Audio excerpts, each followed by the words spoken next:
Hadirin sekalian, kini kita akan ada dalam kuliah tamu, perwujudan good governance dalam pemerintahan. Untuk itu mari kita sambut moderator kita. Beliau pernah menjabat sebagai Wakil Ketua 3 Bidang Kemahasiswaan Sekolah Tinggi Ilmu Administrasi Somlaki dan sekarang menjabat sebagai Ketua Program Studi Ilmu Administrasi Negara. Kita sambut dengan hormat Bapak Mekitekson Melayaman, SOS MIP.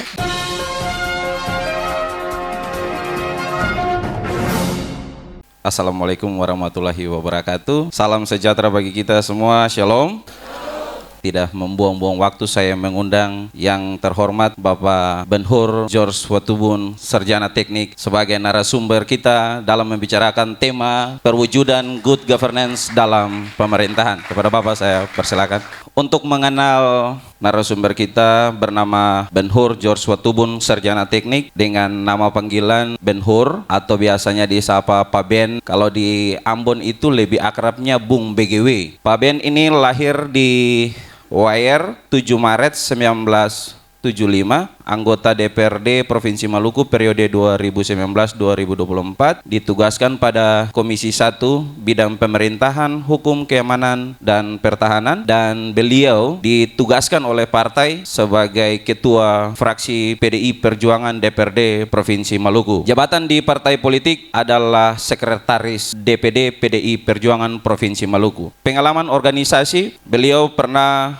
berafiliasi dalam organisasi Gerakan Mahasiswa Nasional Indonesia, dan beliau pernah menjabat sebagai Ketua Komisariat GMNI Teknik Unpati pada periode 1997-98. Setelah itu beliau juga menjabat sebagai Ketua Cabang GMNI Ambon, salah satu cabang terbesar di Indonesia periode 2001 sampai 2003. Beliau juga dalam organisasi Angkatan Muda Gereja Protestan Maluku Ranting Sion Poka, dan pernah menjabat sebagai Ketua Ranting pada periode 1997-1999, dan beliau pernah di organisasi internal sebagai Ketua Umum Senat Mahasiswa Unpati.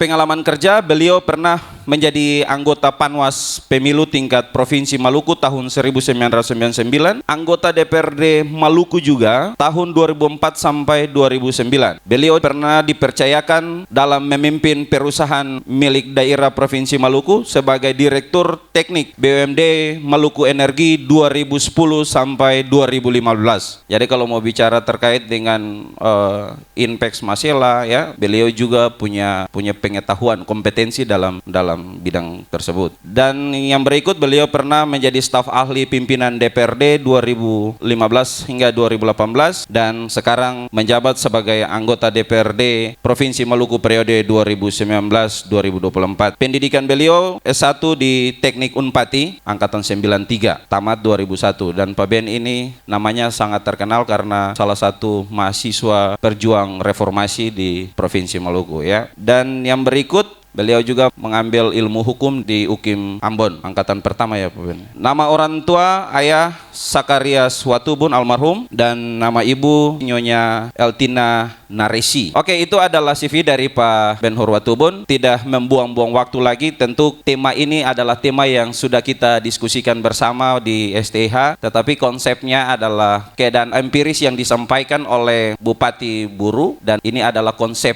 yang disampaikan juga oleh Pak Ben kepada kita semua, bagaimana tata kelola pemerintahan dengan basis good governance sebagai konsep implementasinya. Tidak membuang waktu, kepada Pak Ben, kepada Bapak saya persilakan.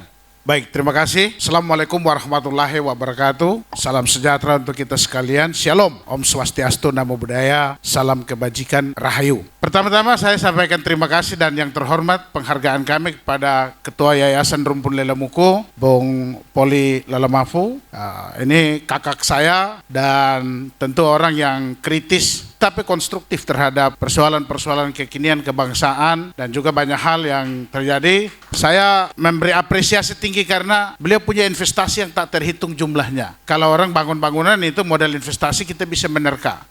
Tapi menjadikan orang jadi orang itu paling susah untuk kita mereka-reka berapa nilai investasi. Nah, investasi itulah yang membuat hari ini kita semua ada dan diberi kesempatan untuk memberikan kuliah tamu kepada kita sekalian. Saya juga memberi penghormatan dan penghargaan kami kepada Ketua Setia Somlaki dan jajarannya, Ketua Sekolah Tinggi Ilmu Ekonomi dan jajaran, Ketua Sekolah Tinggi Keguruan dan Ilmu Pendidikan dan seluruh jajarannya, dan Sekolah Tinggi Ilmu Hukum dan seluruh jajaran. Yang paling penting adalah adik-adik mahasiswa dan para dosen yang berkenan hadir pada kesempatan hari ini. Teman-teman sekalian, ini saya diberi tugas ini berat, sebab di bahu kiri itu kita mempertimbangkan hal yang menjadi konsekuensi politik daripada tugas dan tanggung jawab kekinian. Dan di bahu kanan, bagaimana saya menempatkan diri untuk kita bicara dalam frame yang bisa dapat dipertanggungjawabkan secara politik, hukum, dan moral. Artinya kita bicara teori sedikit. Saya menghitung-hitung kira-kira ini referensi apa yang saya harus sampaikan kepada teman-teman. Tapi di satu pihak, saya adalah bagian dari cabang pemerintahan. Karena bicara tentang good governance itu dia terbagi habis. Ada pemerintahnya dan ada cabang-cabang pemerintah itu ada di eksekutif, legislatif, dan yudikatif. Nah, hari ini saya hadir sebagai salah satu orang yang diundang dan dalam posisinya sebagai anggota DPRD. Dan itu yang membuat apakah ini pilihan sangat politis atau memang pilihannya karena ya kita punya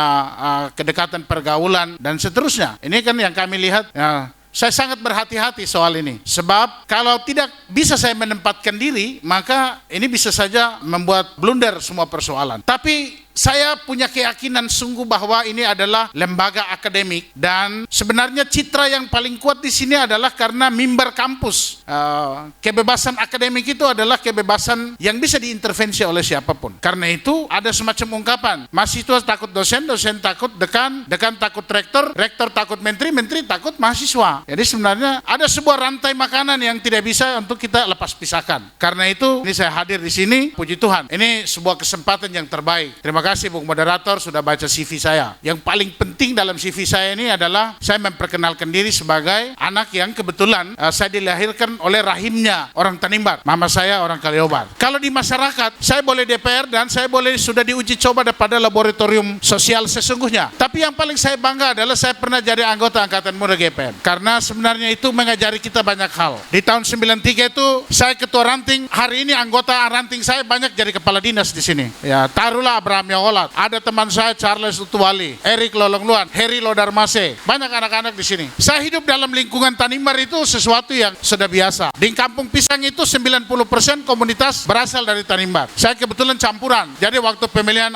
ketua Angkatan Muda, ya saya yang terpilih secara demokratis. Saya punya kebanggaan itu yang ingin saya sampaikan. Nah, kita belajar di situ tidak cukup. Kemudian saya belajar lagi di GM ini. Karena kalau ingin melebarkan sayap untuk membangun jaringan kita supaya jaringan itu dia lebih lebar dan besar, lebih penting. Saya membuat pilihan dan pilihan organisasi yang saya ambil adalah Gerakan Mahasiswa Nasional Indonesia. Terlalu panjang ya, tapi sebenarnya saya cerita pengalaman-pengalaman itu. Dan bicara tentang sejarah, itu hanya ada dua hal yang paling penting di sana. Yang pertama ya momentum dan yang kedua orangnya. Jadi bicara momentum tahun 1998 itu adalah momentum reformasi. Dan tepat di tahun 1998 saya dipercayakan sebagai ketua Lembaga Perwakilan Mahasiswa Universitas Patimura atau yang namanya Senat Mahasiswa Universitas Patimura pada saat itu. Karena dua hal itu yang membawa saya soal momentum reformasi dan sejarah. Barang itu dia tidak berulang lagi untuk kali yang kedua atau ketiga. Mungkin 10-20 tahun yang akan datang kita tidak tahu nanti orang membuat reformasi atau tidak, kan kita tidak tahu. Nah, saudara sekalian, hari ini saya diberi tugas sebagai dosen. Padahal saya ini mahasiswa hukum saat ini. Jadi saya berterima kasih lah teman-teman mempercayakan saya untuk menyampaikan materi tentang perwujudan good governance dalam pemerintahan.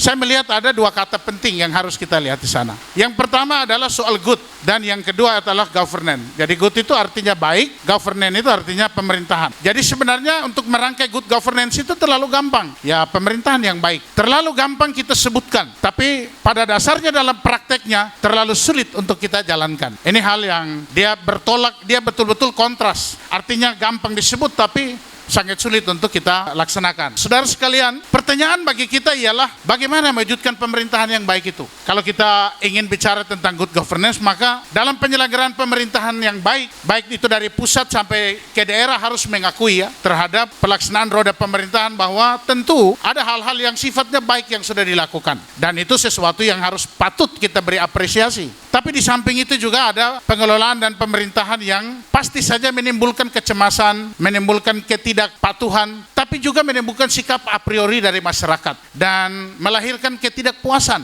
Ada pemerintahan yang pelaksanaannya bersifat baik, tapi ada juga yang pelayanannya bersifat buruk atau tidak baik. Nah, di balik berbagai keberhasilan yang sudah dicapai pemerintah, kita juga harus mengakui bahwa selain baik dan buruk yang kita cakapkan tadi, tentu kita rasakan bahwa ada kurang dan ada lebih. Nah, kekurangan dan kelebihan daripada pelaksanaan pemerintahan itu dia mempengaruhi kita di dalam seluruh aspek kehidupan kita. Karena itu saudara sekalian, aparatur pemerintahan, kenapa kita bicara bahwa mereka ada yang baik dan ada yang tidak baik? Nah, gejala yang berikut adalah karena aparat pemerintahan masih memposisikan diri sebagai penguasa. Dan orang yang dia memerintah itu adalah rakyat. Jadi, kita bisa berlaku seturut mau di kita. Bisa saja ada kesewenang-wenangan, ada bisa saja ada sikap yang memerintah, menjudge orang tidak bisa. Jadi rakyat seolah-olah dijadikan sebagai objek yang diperintah dan dipaksa untuk melayani dan menghormati mereka. Nah, karena itu saudara sekalian, pemerintah dewasa ini tidak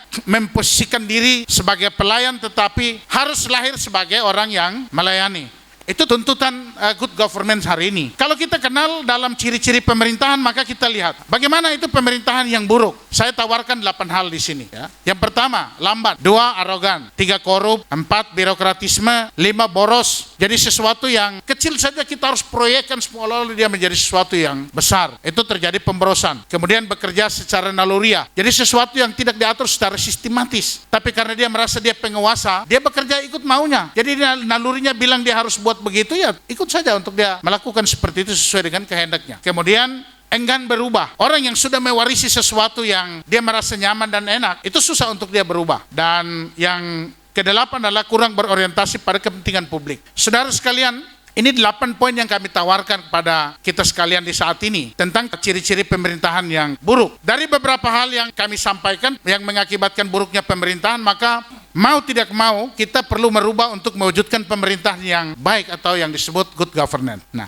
dari 8 poin yang kami sampaikan tadi, kami tawarkan 8 poin yang berlawanan dengan 8 poin yang buruk. Kita tawarkan yang baik. Yang pertama, proaktif. Yang kedua, ramah dan persuasif. Yang ketiga, transparan. Yang keempat, mengutamakan proses dan produk. Yang kelima, artinya ya dia tidak boros. Ini kayak ini proyek mangkrak, ini boros namanya. Dia tidak proporsional dan profesional. Misalkan menganggarkan sesuatu, kalau misalkan kita sudah memprediksi bahwa tidak selesai, mestinya kita lakukan proses perancangan kembali. Tidak boleh kita ambil sikap berani karena dasar atau pijakan tertentu lalu kita bangun. Pada akhirnya kalau seperti ini, ya siapa yang mau bertanggung jawab? Kemudian bekerja secara sistemik. Sistem itu sudah ditaruh, ya.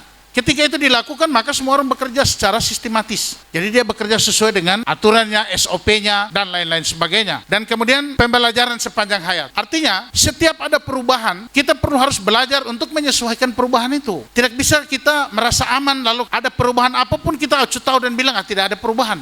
Itu yang mengakibatkan citra pemerintahan itu dia tidak good, tapi dia menjadi buruk. Nah, jadi harus belajar sepanjang hayat.